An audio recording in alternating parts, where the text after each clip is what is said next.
پاکستان کے کسی بھی مقام سے چاند نظر آنے کی کوئی شہادت موصول نہیں ہوئی، لہٰذا اتفاق رائے سے فیصلہ کیا گیا کہ 1 ذوالحجہ 1441 ہجری جمعرات 23 جولائی کو ہوگی اور عید الاضحیٰ انشاءاللہ تعالی ہفتہ 1 اگست کو ہوگی۔ ذوالحج کا چاند نظر نہیں آیا، عید الاضحیٰ 1 اگست ہفتے کو ہوگی۔ کراچی میں مرکزی رؤیت ہلال کمیٹی کا اجلاس، ملک کے اکثر علاقوں میں مطلع ابر آلود، کہیں سے بھی چاند نظر آنے کی شہادت نہیں مل سکی، مفتی منیب الرحمان کا اعلان۔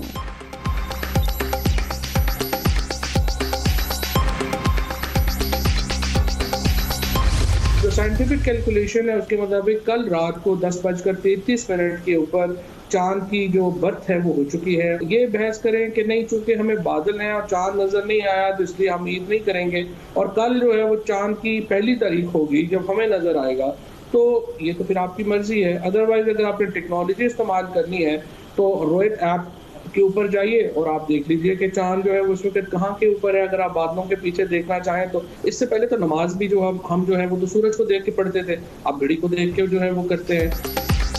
بادل ہیں تو پھر چاند کہاں سے نظر آئے گا؟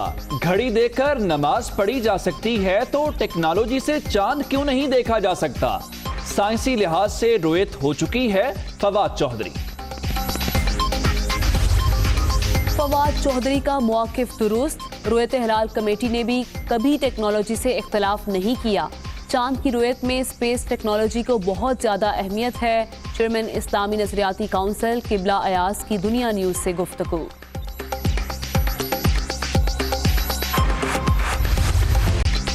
پاکستان کی سیکیورٹی کو درپیش ہر خطرے کا مؤثر جواب دیا جائے گا، سپاہ سالار نے پھر واضح کر دیا۔ آرمی چیف کی زیر صدارت کور کمانڈرز کانفرنس، آپریشنل تیاریوں پر غور۔ جنرل قمر جاوید باجوہ کی جانب سے تمام فارمیشنز کی جنگی تیاریوں کی تعریف۔ کورونا کے خلاف سول انتظامیہ کی مدد پر بھی خراج تحسین۔ انسداد ٹی ڈی دل سے متعلق بریفنگ۔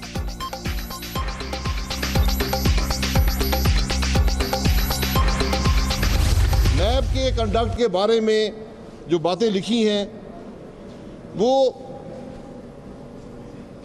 اتنی سٹرونگ ہیں کہ میرا خیال ہے کہ آج نیب اور حکومت مل کر یہ فیصلہ کر لیں کہ اس ادارے کو ختم کریں۔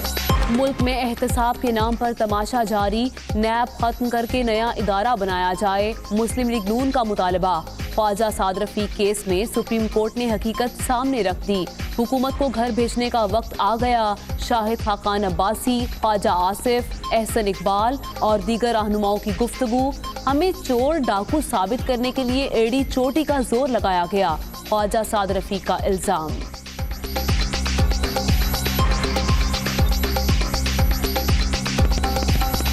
یہ منظر اور یہ دن جو کل ہمیں دیکھنے کو ملا، اس کا مجھے تقریباً 3.5 سال سے انتظار تھا۔ یہ چلن اب اس ملک میں ہمیں بند کر دینا چاہیے۔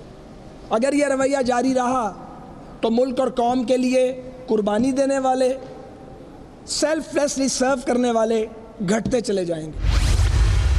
سعد رفیق کے کیس میں کہ ہمیں جو ہے تو بری کر دیا گیا ہے یا ہمیں سرخرو ہو گئے ہیں، غلط پروسیکیوشن، بری پروسیکیوشن کی وجہ سے اگر آپ عدالت سے بری ہو گئے ہیں تو اس کا مطلب ہے کہ آپ فرشتہ ہو گئے ہیں، قوم جانتی ہے کہ آپ کیا ہیں۔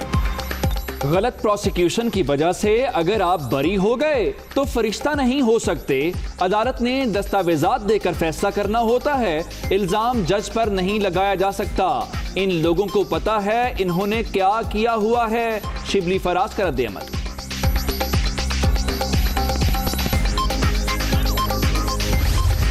سعد رفیق کیس میں سپریم کورٹ کا فیصلہ، نیب قوانین پر ہمارے تحفظات کی توثیق۔ اب ادارہ برقرار رکھنے کا جواز باقی نہیں رہا۔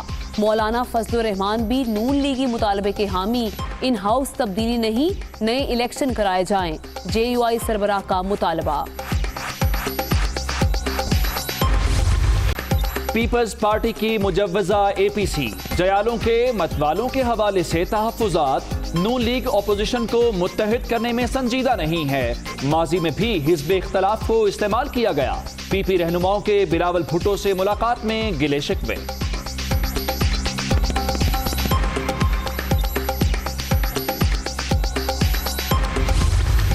وفاقی کابینہ نے بجلی بلوں میں ٹی وی فیس 100 روپے کرنے کا معاملہ مؤخر کر دیا۔ عوام کو سزا نہیں دے رہے، پی ٹی وی کو دوبارہ اپنے پاؤں پر کھڑا کریں گے۔ شبلی فراز کی بریفنگ۔ پی پی اور نون لیگی دور حکومت میں سیاسی بھرتیوں کا الزام۔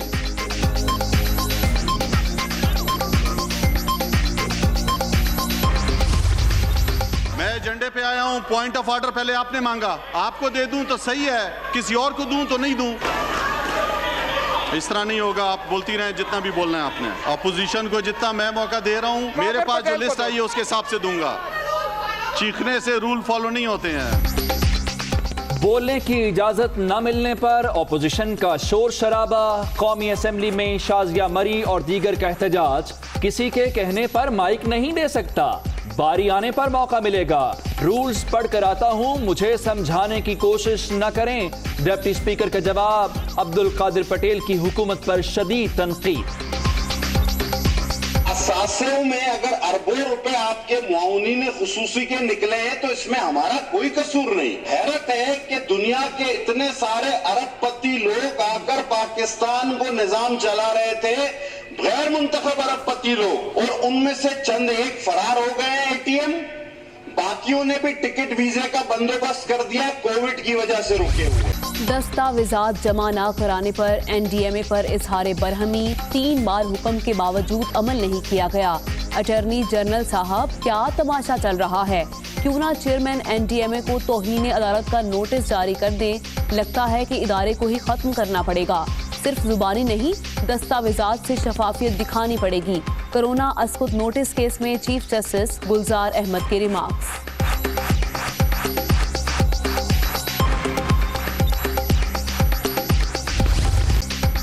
کورونا کے وار جاری، وائرس مزید 40 جانیں لے گیا۔ ملک بھر میں 2,66,096 مریض، سندھ میں 1,13,553، پنجاب میں 90,444 افراد متاثر، خیبر پختونخوا میں 32,243 اور بلوچستان میں 11,441 کیس۔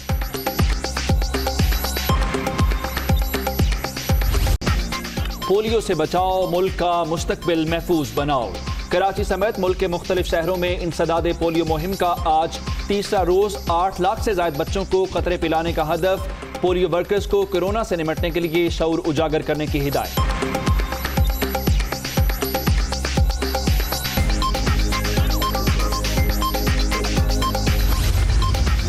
کراچی میں لوڈ شیڈنگ کی ذمہ دار کے الیکٹرک، بجلی کی پیداوار کے لیے بامقصد سرمایہ کاری کی، نہ ہی سوئی صدرن سے معاملات طے کیے گئے۔ ایندھن کی کمی کو بحران کی وجہ قرار دینا غلط ہے، نیپرا نے تحقیقاتی رپورٹ جمع کرا دی۔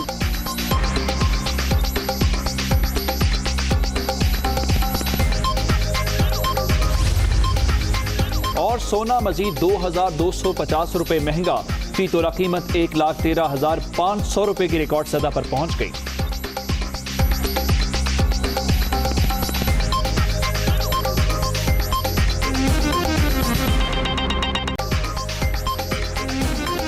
السلام علیکم، آپ دیکھ رہے ہیں دنیا نیوز اور میں ہوں عمر دراز گوندل۔ میں ہوں آمنہ کھٹانہ۔ بلیٹن کا آغاز کرتے ہیں۔ آغاز میں آپ کو بتائیں کہ عید کا چاند دیکھنے کا معاملہ ایک بار پھر تنازع کا شکار ہو گیا ہے۔ چاند نظر نہیں آیا۔ عید الاضحیٰ 1 اگست کو ہوگی۔ مفتی منیب الرحمان کی جانب سے کہا گیا چاند کی پیدائش ہو چکی ہے۔ عید قربان 31 جولائی کو ہوگی۔ آپ کو بتائیں کہ وفاقی وزیر فواد چودھری نے یہ کہا، انہوں نے کہا کہ رویت ہلال کمیٹی کو جدید ٹیکنالوجی سے مدد لینی چاہیے۔ پہلے عید الفطر کے حوالے سے تنازع تھا، اب یہی اختلاف عید الاضحیٰ کے موقع پر دیکھنے کو مل رہا ہے۔ شہریوں کا سوال یہ ہے کہ ہر بار ایسا کیوں ہوتا ہے؟ ہم ایک بات پر متفق کیوں نہیں ہو سکتے؟ قوم کو تقسیم کرنے والے اس مسئلے کا ایک مستقل حل کیوں نہیں نکالا جاتا؟ عید انشاءاللہ 31 تاریخ کو ہے، اس کے لیے ڈرون کی ضرورت نہیں ہے۔ عید جو ہے وہ 31 تاریخ کو پاکستان میں عید ہوگی۔ عید الاضحیٰ انشاءاللہ تعالی ہفتہ ہوگی۔